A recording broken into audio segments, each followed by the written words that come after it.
seluruh pengurus pimpinan pusat Muslimat Bulan Bintang dan hadirin hadirat yang saya muliakan. Syukur alhamdulillah pada pagi hari ini kita dapat bertemu bersama-sama walaupun sebagian secara virtual untuk mengikuti kegiatan Muktamar kelima dari Muslimat Bulan Bintang yang dilaksanakan di Jakarta.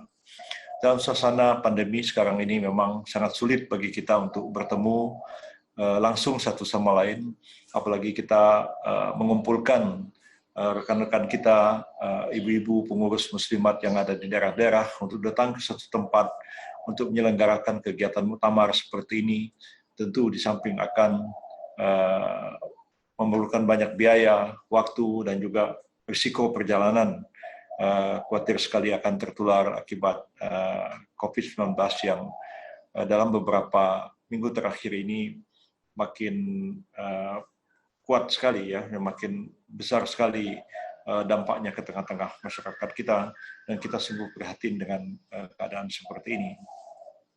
Saya menyambut dengan gembira terlaksananya Muktamar Muslimat Bulan Bintang yang dilaksanakan pada hari ini tanggal 5 Desember 2020, walaupun seperti dijelaskan Ibu Hamidah tadi agak terlambat dari jadwal yang direncanakan semula, namun tidak masalah bagi kita dalam suasana pandemi seperti sekarang ini. Banyak sekali kegiatan-kegiatan yang akan kita laksanakan tidak dapat kita laksanakan sesuai dengan jadwal yang telah kita rencanakan sebelumnya. Mudah-mudahan kegiatan yang kita laksanakan pada hari ini yang berlangsung secara singkat ya dapat memilih kepengurusan Muslimat Bulan Bintang yang baru untuk periode tahun 2020 mungkin sampai dengan tahun 2025 yang akan datang, dan saya mendoakan semoga kegiatan ini terlaksana secara demokratis, mengedepankan musyawarah dan mufakat, dan terpilihlah pengurus Muslimat Bulan Bintang periode 2020-2025 yang akan datang, yang akan memimpin organisasi ini dan kemudian akan mencurahkan sebagian besar waktu dan perhatiannya untuk melebarkan sayap dari Partai Bulan Bintang pada umumnya dan Muslimat Bulan Bintang pada khususnya ke tengah-tengah masyarakat kita di tengah-tengah situasi pandemi yang sulit sekarang ini. Kita berdoa mudah-mudahan pandemi ini segera berakhir, ya, keadaan dapat normal kembali, dan kita dapat berkumpul sebagaimana biasanya dan dapat melaksanakan tugas-tugas dengan sebaik-baiknya seperti yang kita harapkan bersama. Nah, ibu-ibu, bapak-bapak, dan saudara-saudara sekalian, tantangan kita sebagai partai Islam dari waktu ke waktu itu makin berat. Ya. Masyarakat kita ini sekarang sudah berubah pikirannya dibandingkan dengan tahun 50-an. Pada waktu itu orang memilih partai itu karena ideologi dan pilihan-pilihan keyakinan, ya, antusiasme masyarakat untuk bergabung ke partai itu sangat besar. Pada waktu itu orang punya pilihan yang terkotak dalam 3 kelompok ideologi, ya, kalau tidak memilih nasionalis, memilih Islam, atau memilih komunis. Ya. Dan seperti kita ketahui bahwa kekuatan ini di tahun 50-an itu mulai agak berimbang antara Islam dan nasionalis, dan komunis walaupun lebih sedikit, tapi dari tahun ke tahun komunis itu makin menguat. Dalam pemilu daerah tahun 58 makin menguat, dan kemudian memuncak sampai tahun 1963 komunis itu menjadi partai PKI menjadi partai komunis terbesar di dunia di sebuah negara yang secara resmi bukan negara komunis. Dan itu sebuah fakta yang kita hadapi. Sekarang ini komunis sudah tidak ada, walaupun banyak isu-isu yang berkembang.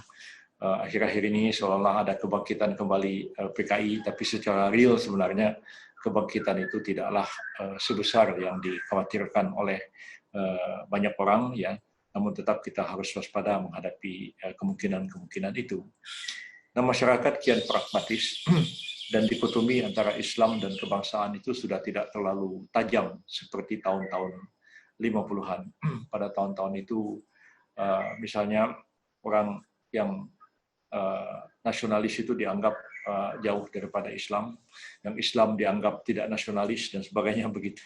Tapi sekarang ini telah bertemu satu konvergensi ya, di mana antara Islam dan nasionalisme itu tidak begitu tajam lagi perbedaannya. Partai-partai Islam sangat bercorak nasionalis, begitupun partai-partai nasionalis bisa juga dia bercorak Islam atau setidaknya akomodatif terhadap ajaran-ajaran Islam. Jadi kita lihat misalnya Golkar, ya karena banyak sekali alumni HMI di dalamnya, itu makin mendekat ke Islam. Partai Demokrat dipimpin Pak SBY, simbolnya nasionalis religius begitu, dan banyak sekali tokoh-tokoh dari kalangan Islam ada di dalamnya. Begitu partai-partai nasionalis, Gerindra, PDIP dan lain-lain itu juga cukup banyak personil-personil yang dulunya berasal dari aktivis-aktivis Islam bergabung ke sana dan kemudian memberikan corak warna keislaman kepada partai itu. Nah, kita pun sebagai partai Islam tidak pernah kita tidak nasionalis ya.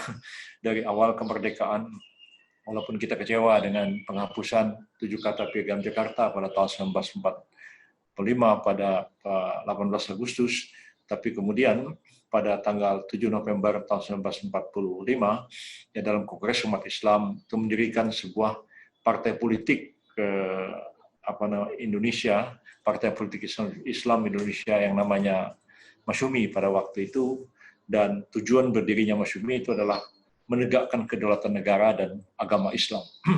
Dan kemudian ketika diumumkan itu mereka mendeklarasikan dan menyatakan bahwa perjuangan mempertahankan kedaulatan negara Republik Indonesia adalah jihad fisabilillah, dan mereka yang gugur dalam pertempuran adalah mati syahid dan jenazahnya tidak perlu dimandikan, dikafankan dan disolatkan karena syahid dalam membela bangsa dan membela negara. Dan kemudian juga pada waktu itu karena sudah menjelang wukuf di Arafah, maka ada komunikasi antara Dr. Sukiman Wiryosanjoyo, Ketua Masyumi pada waktu itu, dengan Ibnu Saud, penguasa di Saudi Arabia, untuk mengumumkan kepada jemaah haji yang wukuf di Arafah bahwa Indonesia sudah merdeka, dan mohon doa dari seluruh jemaah haji agar Indonesia berhasil mempertahankan kemerdekaannya. Dan pesan Dr. Sukiman itu disampaikan oleh Raja Saud kepada jemaah haji yang sedang wukuf di Arafah pada bulan November tahun 1945 itu, sehingga kemerdekaan Indonesia itu didengar oleh seluruh dunia Islam. Dan seperti kita ketahui, Mesir adalah negara yang pertama yang mengakui kemerdekaan Indonesia, yang disusul oleh Irak dan seterusnya negara-negara di Timur Tengah. Begitupun Dr. Sukiman pada waktu itu menyampaikan radiogram melalui Radio Jogja kepada Muhammad Ali Jinnah, pemimpin dari Kongres, pemimpin dari Liga Muslim India, yang memohon dengan sangat supaya Jinnah dan Jawaharlal Nehru, pemimpin India, mensupport kemerdekaan Indonesia.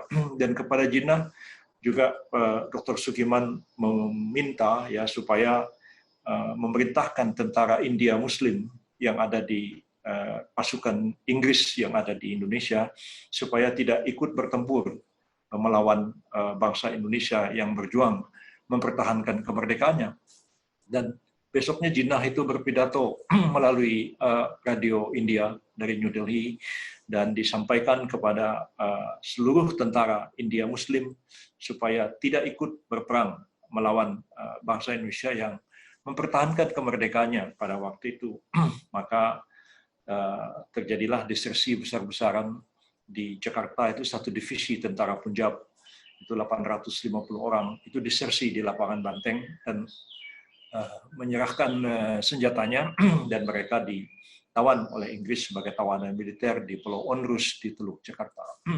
Juga terjadi disersi di Surabaya, ya, dipimpin oleh Kapten Muhammad Ziaul Haq yang belakangan kita kenal sebagai Jenderal Muhammad Ziaul Haq yang pernah menjadi Presiden Pakistan. Ya, mereka menolak untuk bertempur dengan rakyat Indonesia. Begitupun terjadi disersi juga di Sukabumi, dan saya satu hari di rumah Buya Hamka di Kebayoran, Ya, itu ada semacam satpamnya di rumah Buya Hamka itu, orang India, dan Buya Hamka cerita dengan saya bahwa dia itu dulunya tentara India yang disersi waktu perang kemerdekaan dan menjadi WNI ya, karena cuma prajurit biasa ya. Dia jadi marbot di Masjid Agung Al-Azhar. Saya masih bertemu beliau itu, namanya Muhammad ya, orang India, bekas tentara yang disersi itu. Jadi tidaklah mungkin kita tidak membela negara, dan saya kira PBB akan seperti itu pikirannya. Jadi banyak orang yang salah kutip anggaran dasar Masyumi ya. Baru-baru ini ada deklarasi mau Masyumi reborn. Jadi kutip anggaran dasar Masyumi, yaitu tegaknya ajaran dan hukum Islam di Indonesia. Itu anggaran dasar Masyumi tahun 1952. Bukan Masyumi reborn. Yang bon pertama itu bukan seperti itu bunyi anggaran dasarnya. Anggaran dasar yang pertama mengatakan tujuan Masyumi itu adalah menegakkan kedaulatan negara dan agama Islam. Ya, itu tujuan. Hanya 9 pasal anggaran dasar Masyumi yang pertama pada tahun 1945 itu. Nah, kita ini mewarisi semangat pejuang para pendahulu, dan saya berharap betul bukan saja PBB tapi juga sayap-sayap partai termasuklah Muslimat Bulan Bintang ini akan bekerja keras mensosialisasikan gagasan-gagasan ke tengah-tengah masyarakat ya, bahwa kita ini adalah partai yang memilih jalan tengah, memilih jalan ummatan wasatan, umat yang tengah-tengah, ya, tidak ekstrem kiri, tidak ekstrem kanan, tapi kita selalu menjadi penengah dan berada di tengah dalam menghadapi masalah-masalah yang dihadapi oleh bangsa dan negara kita ini. Jadi kalau dulu zaman Orde Baru selalu dibilang ini kalau ekstrem kiri itu PKI, kalau ekstrem kanan itu ya kelompok Islam.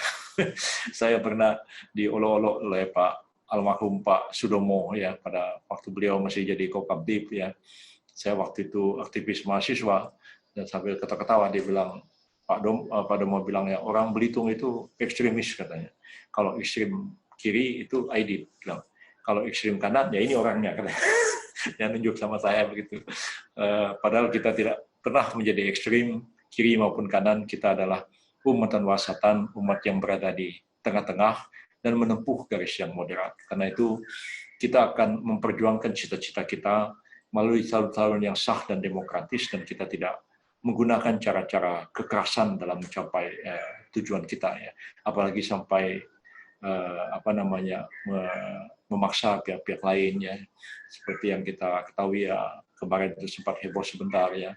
Ada Mujahidin Indonesia Timur yang membunuh satu keluarga di Sulawesi Tengah, di Kabupaten Sigi, ya itu sangat jauh daripada spirit perjuangan kita yang menempuh perjuangan melalui cara-cara yang demokratis dan parlementer.